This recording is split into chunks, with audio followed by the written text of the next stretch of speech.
আজ 12 জুন। আহমেদাবাদ বিমান দুর্ঘটনার 1 বছর।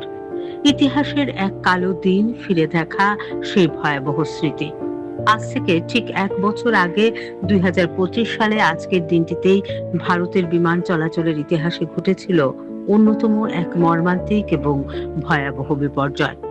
আহমেদাবাদের সর্দার বল্লভভাই পেটেল আন্তর্জাতিক বিমানবন্দর থেকে ওড়ার মাত্র 32 সেকেন্ডের মধ্যে এয়ার ইন্ডিয়ার ফ্লাইট 171 বোয়িং 787 ড্রিমলাইনার ভেঙে পড়েছিল বিজে মেডিকেল কলেজের ছাত্রাবাসের উপর। লন্ডনগামী সেই অভিশপ্ত বিমানে থাকা 242 জন যাত্রী এবং ক্রু মেম্বারের মধ্যে মাত্র একজন অলৌকিকভাবে বেঁচে ফিরেছিলেন। আকাশ থেকে খসে পড়া জ্বলন্ত বিমানের ধাক্কা এবং ভয়াবহ আগুনে মেডিকেল কলেজের হোস্টেলে থাকা 19 জন সাধারণ মানুষ এবং মেডিকেল পড়ুয়া ঘটনাস্থলেই প্রাণ হারান। সব মিলিয়ে 260টি তাজা প্রাণ নিভে গেছিল চোখের পলকে। আজ সেই ভয়াবহ ট্র্যাজেডির প্রথম বর্ষপূর্তি। কি ঘটেছিল সেই অভিশপ্ত দুপুরে? তদন্তকারী সংস্থা AAIB এর প্রাথমিক রিপোর্ট অনুযায়ী সেদিন দুপুরে 1:35 মিনিটে বিমানটি রানওয়ে ছাড়ে, কিন্তু ওড়ার ঠিক 3 সেকেন্ড পরেই এক রহস্যময় কারণে ককপিটের দুটি ফুয়েল কন্ট্রোল সুইচ 1 সেকেন্ডের ব্যবধানে রান থেকে কাট অফ পজিশনে চলে যায়। এর ফলে মুহূর্তের মধ্যে বিমানের দুটি ইঞ্জিনই সচলতা হারায় এবং জ্বালানি সরবরাহ পুরোপুরি বন্ধ হয়ে যায়। ককপিট ভয়েস রেকর্ডারে শোনা গেছিল একজন পাইলট অন্যজনকে জিজ্ঞেস করছেন কেন জ্বালানি বন্ধ করা হলো, আর অন্যজন উত্তর দিচ্ছেন যে তিনি এমনটা করেননি। মেডে বার্তা পাঠানোর কয়েক সেকেন্ডের মধ্যেই বিমানটি প্রায় 1500 ডিগ্রি সেলসিয়াস তাপমাত্রার এক জ্বলন্ত অগ্নিকুণ্ডে পরিণত হয়ে ভেঙে পড়ে হোস্টেলের ভবনের উপর। টানা 6 ঘন্টা ঝুলছিল সেই আগুন। 1 বছর পরেও অমীমাংসিত রহস্য।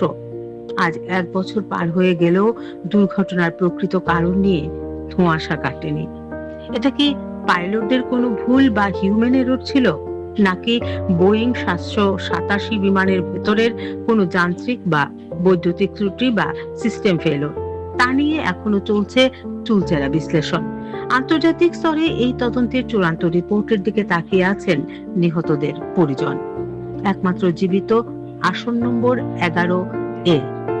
এই ভয়াবহ ধ্বংসযজ্ঞের মাঝেও ঈশ্বরের আশীর্বাদে বেঁচে ফিরেছিলেন ব্রিটিশ ভারতীয় নাগরিক বিশ্বাস কুমার রমেশ।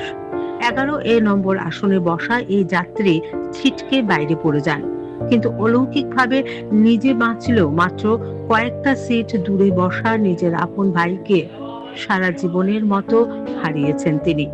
আজ 1 বছর পর সংবাদ মাধ্যমের মুখোমুখি হয়ে তিনি জানান, আমি হয়তো বেঁচে আছি, কিন্তু মনের ভেতরে যে শান্তি তা চিরতরে হারিয়ে গেছে। প্রতিটা দিন এই ভয়ঙ্কর স্মৃতি আর আপনজনকে হারানোর কষ্ট নিয়েই বেঁচে থাকতে হচ্ছে। ক্ষতিপূরণ এবং পরবর্তী পদক্ষেপের দিকে দেখলে দুর্ঘটনার পর এয়ার ইন্ডিয়ার মালিক পক্ষ টাটা গ্রুপের পক্ষ থেকে নিহতদের পরিবারকে আর্থিক সহায়তা দেওয়া হয় এবং এয়ার ইন্ডিয়া তাদের ফ্লাইট 171 নম্বরটি চিরতরে বন্ধ করে দেয়। বিটিভি ত্রিপুরা নিউজের পক্ষ থেকে আহমেদাবাদ বিমান দুর্ঘটনায় প্রাণ হারানো সমস্ত দেশি বিদেশি যাত্রী, বিমান কর্মী এবং সেই মেডিকেল কলেজের সাধারণ পড়ুয়াদের প্রতি জানাই আমাদের গভীর শ্রদ্ধা এবং ভাবগম্ভীর সমবেদনা। এই ধরনের প্রযুক্তিগত বিপর্যয় রুখতে আগামী দিনে আরো কঠোর নিরাপত্তা ব্যবস্থা নেওয়া হবে, এটাই আজ আমাদের কাম্য।